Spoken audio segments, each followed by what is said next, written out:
कैसे हो बच्चों? क्लास 10th स्टूडेंट्स, चैप्टर 2 चल रहा था, acid base and salts. So students, last videos में हम बात कर रहे थे पीएच वैल्यू के बारे में। आज हम वहीं से वीडियो स्टार्ट करेंगे। सो स्टूडेंट्स, चैनल सब्सक्राइब नहीं किया तो चैनल को सब्सक्राइब करें। Channel name learning chemistry with Rahul Gupta and I am your science expert Rahul Gupta. So students, class start करते हैं। वीडियोस पसंद आए तो वीडियोस को लाइक कीजिए, चैनल को सब्सक्राइब कीजिए और अपने दोस्तों के साथ शेयर करना तो बिल्कुल ना भूलें। चलिए स्टूडेंट्स, पीएच वैल्यू से स्टार्ट करते हैं। स्टूडेंट्स, आपको याद हो तो मैंने आपको लास्ट वीडियोस में स्ट्रेंथ ऑफ एसिड और बेस के बारे में बताया था। एसिड और बेस की स्ट्रेंथ को डिटरमाइन करने के लिए हम पीएच वैल्यू को एक्सप्लेन करते हैं। ठीक है स्टूडेंट्स, आप अपनी कॉपी पेन ले लीजिए, नोट करते चलिए one by one students. So students, pH value it is the logarithm of reciprocal of hydrogen ion concentration. Students, आपको पता है कि नॉर्मली हमारी जो वैल्यूज हैं वो हाइड्रोजन पर डिपेंडेंट करती हैं। सो हाइड्रोजन आयन की कंसेंट्रेशन पर जो डिपेंड करती है वो पीएच वैल्यू है। देखिए, इस स्केल को आप अपनी कॉपी पे बना लीजिएगा। H+ कंसेंट्रेशन और OH स्केल के लिए जब हम मेजरिंग करते हैं तो इस स्केल के बेस पर ही करते हैं। जो वैल्यूज आपकी 0 से 7 तक मेजर की जाती हैं वो एसिड्स होती हैं, और जो 7 से अपर और 14 तक की वैल्यू मेजर होती हैं वो वैल्यू आपको बेस होती हैं। जितनी कम पीएच वैल्यू होगी वो उतना ही स्ट्रॉन्ग बेस एसिड होगा, और जितनी ज्यादा वैल्यू पीएच होगी वो उतना ही स्ट्रॉन्ग बेस होगा। इस तरीके से हम एसिड और बेस को रिप्रेजेंट कर सकते हैं। स्टूडेंट, इसे नोट कीजिए जल्दी से आप। सो स्टूडेंट्स, हम पीएच स्केल के बारे में बात कर रहे थे। देखिए, H+ कंसेंट्रेशन और पीएच स्केल यहाँ पर रिलेशनशिप रहती है। ये हमारी 10 की पावर बेस करती है उस पर, क्योंकि अभी आपने फॉर्मूला देखा pH = -log 10 की पावर यानी H+ आयंस होती है। ठीक है, तो जैसे जैसे हम 7 से लेफ्ट साइड में जाएंगे वो एसिडिक वैल्यू रहेगी, राइट साइड में जाएंगे बेसिक वैल्यू रहेगी, और 7 पर न्यूट्रल वैल्यू रिप्रेजेंट होती है। ठीक है स्टूडेंट्स, इस तरीके से जब हम बता सकते हैं कि यदि हम एसिड की तरफ जा रहे हैं तो वहां पर क्या होगा, हाइड्रोजन आयन इंक्रीज होंगे। जब हम बेस की तरफ जाएंगे तो वहां पर हाइड्रोक्साइड आयन इंक्रीज होंगे। तो हमारे हाइड्रोक्साइड और हाइड्रोजन आयन पर डिपेंडिंग होती है। देखिए स्टूडेंट्स, ये रेंज है आपकी इंडिकेटर्स में। यदि वैल्यू 0 से 2 के बीच में रहती है स्ट्रॉन्ग एसिड, 2 to 4 रहती है मॉडरेट एसिड, 4 से ज्यादा होती है तो वीक एसिड, 7 पर रहती है तो न्यूट्रल, 7 to 10 रहती है weak base, 10 to 12 moderate basis, और 10 से 14 तक जाने पर वो वैल्यू स्ट्रॉन्ग बेसिक होती है। इसे आप अपनी कॉपी पे नोट कर लीजिएगा स्टूडेंट्स। ये वैल्यूज बहुत इंपॉर्टेंट है और आपको इससे पता चलेगा कि कौन सा स्ट्रॉन्ग है, कौन सा वीक है, कौन सा मॉडरेट है, एसिड हो या बेस। नोट कीजिए स्टूडेंट्स ये।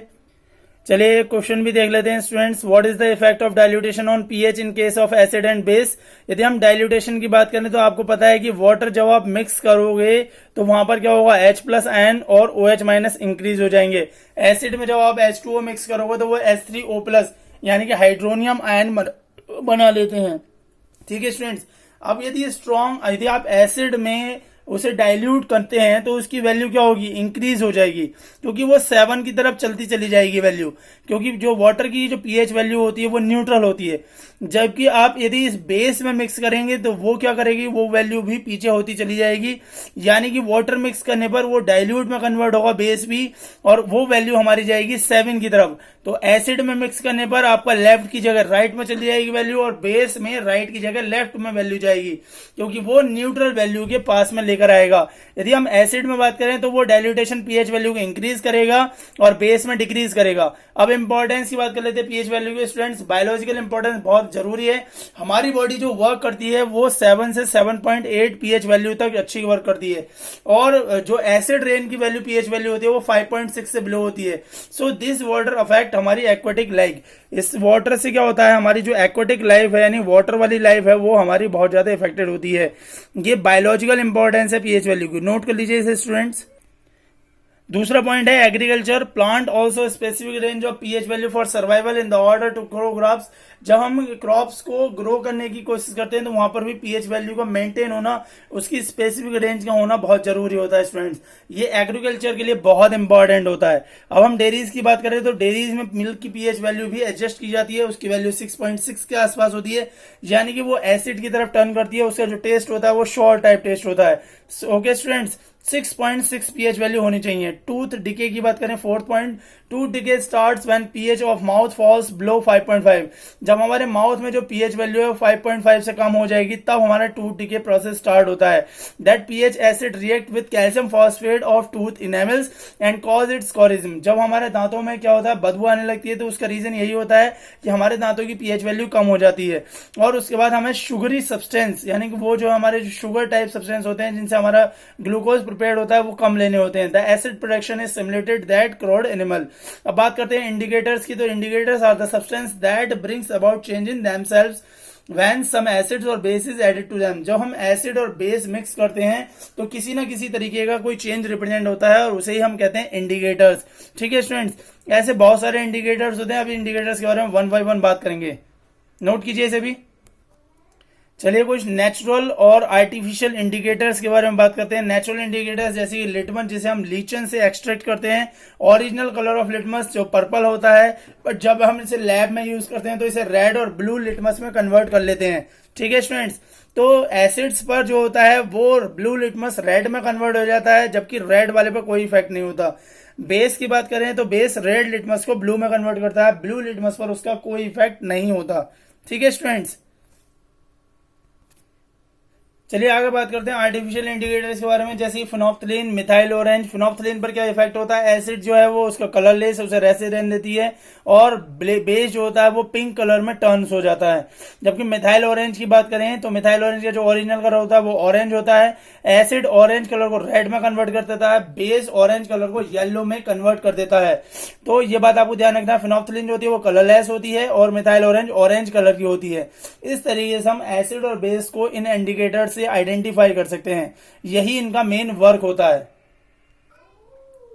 एक और छोटी सी बात, ऑल्फैक्टरी इंडिकेटर्स। देखिए स्टूडेंट्स, ऑल्फैक्टरी इंडिकेटर्स वो होते हैं जो स्मेल को चेंज करते हैं किसी भी सब्सटेंस की ऐड करने पर, जैसे कि अनियन एक्सट्रैक्ट और वनीला एक्सट्रैक्ट। अब अनियन और वनीला का बात कर लेते हैं, तो वनीला जो होती है वो एसिड में जो इफेक्ट करती है, वो क्या करती है, आपके एसिड्स की जो स्मेल होती है उसे वो इजीली फॉर्म कर देती है। ठीक है, और बेस जो होता है उसकी स्मेल को वो चेंज नहीं करती है। अब अनियन की बात कर लेते हैं, अनियन पर जो इफेक्ट होता है या बेस पर जो इफेक्ट होता है उसकी भी बात कर लेते हैं। देखिए अनियन जो होती है वो एसिड्स के इफेक्ट को चेंज कर देती है, जबकि बेस के इफेक्ट को चेंज नहीं कर सकती है। ये बात आपको ध्यान रखनी है। ठीक है स्टूडेंट्स, इसे इसी तरीके से नोट कर लीजिएगा, इफेक्ट ऑफ एसिड और वनीला और आपका अनियन पर। ठीक है स्टूडेंट, कुछ क्वेश्चन आंसर देख लेते हैं। What do you mean by basicity? तो बेसिसिटी क्या होती है, it is defined as number of ions produced when acid is dissolved in water. यानी वाटर में जितने डिसॉल्व होते हैं नंबर ऑफ आयंस, उन्हें हम कहते हैं बेसिसिटी। जैसे H2SO4 जो होता है वो डाई बेसिक होता है क्योंकि इस पर 2 चार्ज होता है स्टूडेंट्स, H+ जो आयन है वो 2 होंगे।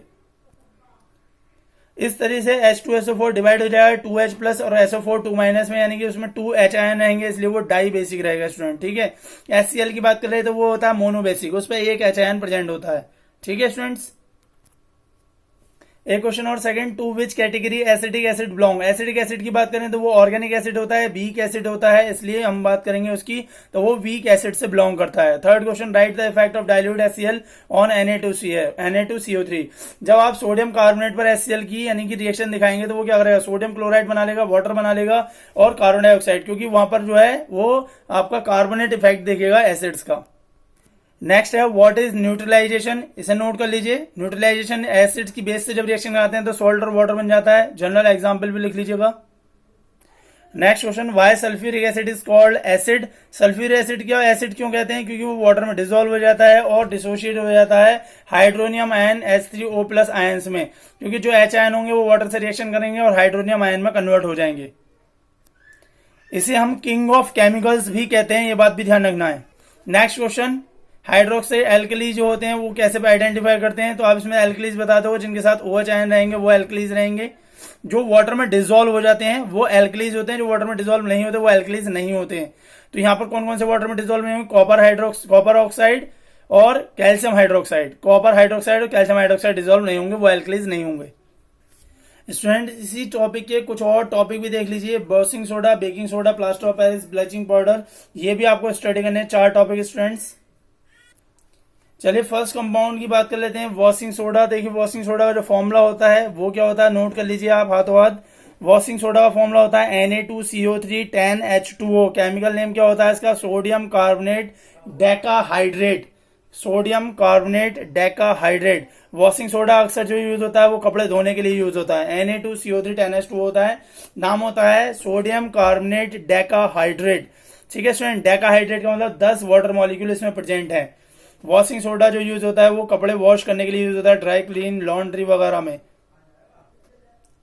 सो स्टूडेंट, इसमें 10 क्रिस्टल वाटर मॉलिक्यूल प्रेजेंट होते हैं, नाम है इसका सोडियम कार्बोनेट डेकाहाइड्रेट। नोट करते चलिएगा स्टूडेंट्स। चलिए आगे बात करते हैं प्रिपरेशन बाय सॉल्वे प्रोसेस। तो रिएक्शन कौन कौन सी इसमें इन्वॉल्व होती हैं? देखिए सॉल्वे प्रोसेस में क्या होता है, अमोनिया की रिएक्शन कराते हैं कार्बन डाइऑक्साइड से। तो जब कार्बन डाइऑक्साइड और वाटर मॉलिक्यूल से आप रिएक्शन कराएंगे तो वहां पर क्या फॉर्म हो जाता है? सोडियम कार्बोनेट फॉर्म हो जाता है। जब कंटिन्यूसली अमोनिया में आप कार्बन डाइऑक्साइड की प्रेजेंस शो करते रहेंगे, यानी उसके साथ रिएक्शन कराते रहेंगे, तब वो सोडियम कार्बोनेट फॉर्म होता है।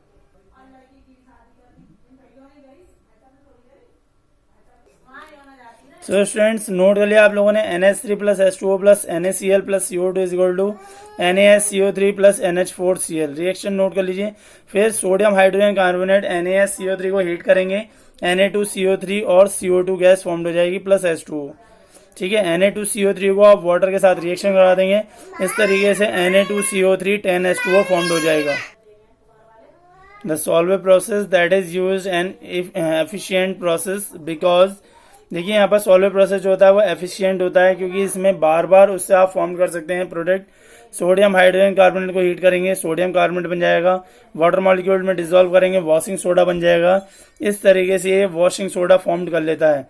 और यहाँ पर जो आपके दोबारा से बनता है उसे दोबारा से रिएक्शन कराते रहते हैं, तो ये क्या है, कंटिन्यूसली आपका यहाँ पर फॉर्म करता रहता है। ठीक है student, sodium hydrogen carbonate.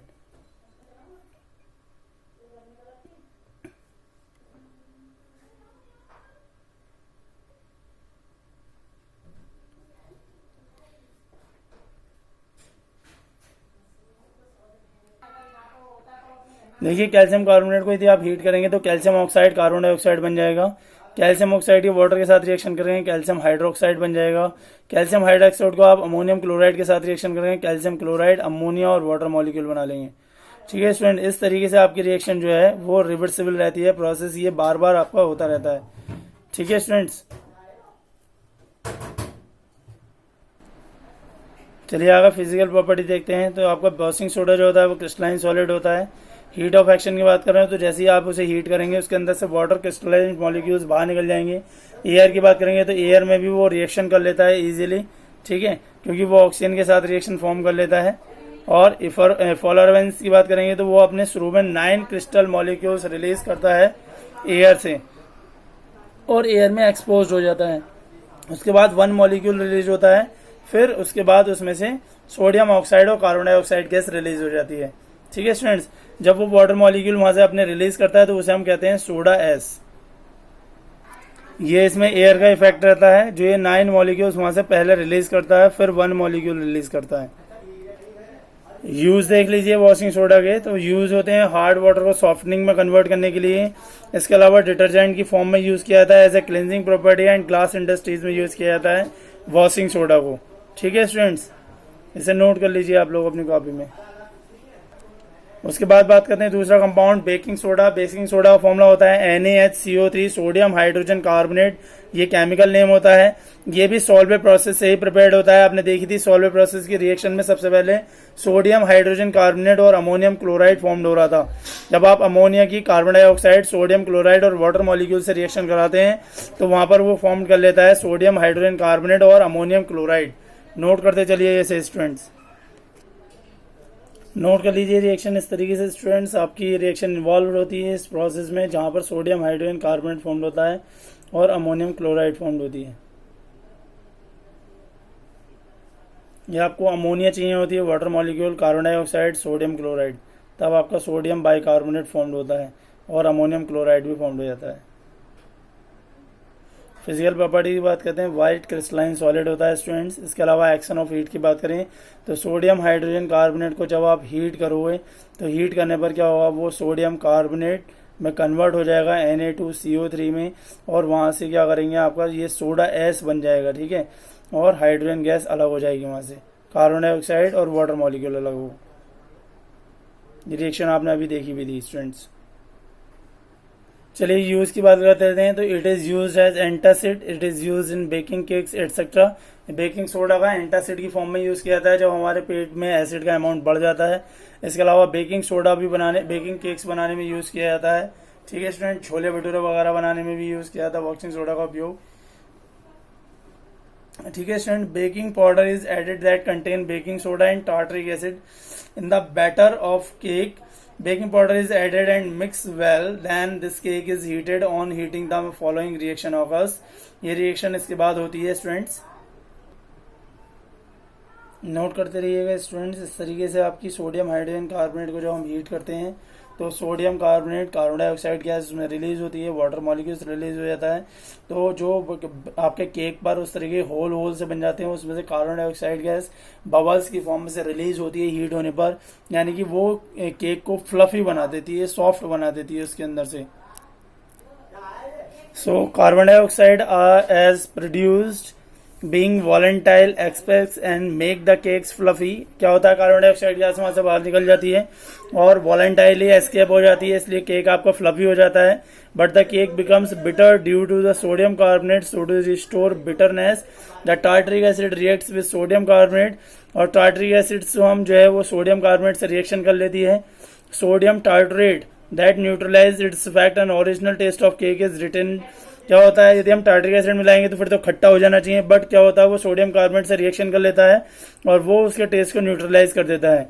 It is use to soda acid fire extinguisher also. इसे जो कि हम सोडा एसिड्स या फायर एक्सटिंग्विशर्स में यूज करते हैं।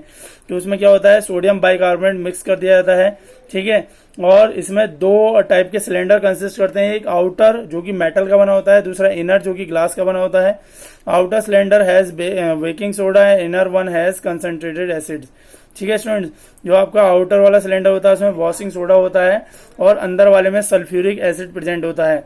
जब हम उसे ब्रेक करते हैं तो उसमें वो सल्फ्यूरिक एसिड रिएक्शन करता है सोडियम बाइकार्बोनेट से और उसे फायर एक्सटिंग्विशर की फॉर्म में यूज किया जाता है। उन दोनों में रिएक्शन हो जाती है सल्फ्यूरिक एसिड की सोडियम बाइकार्बोनेट सॉल्यूशन से।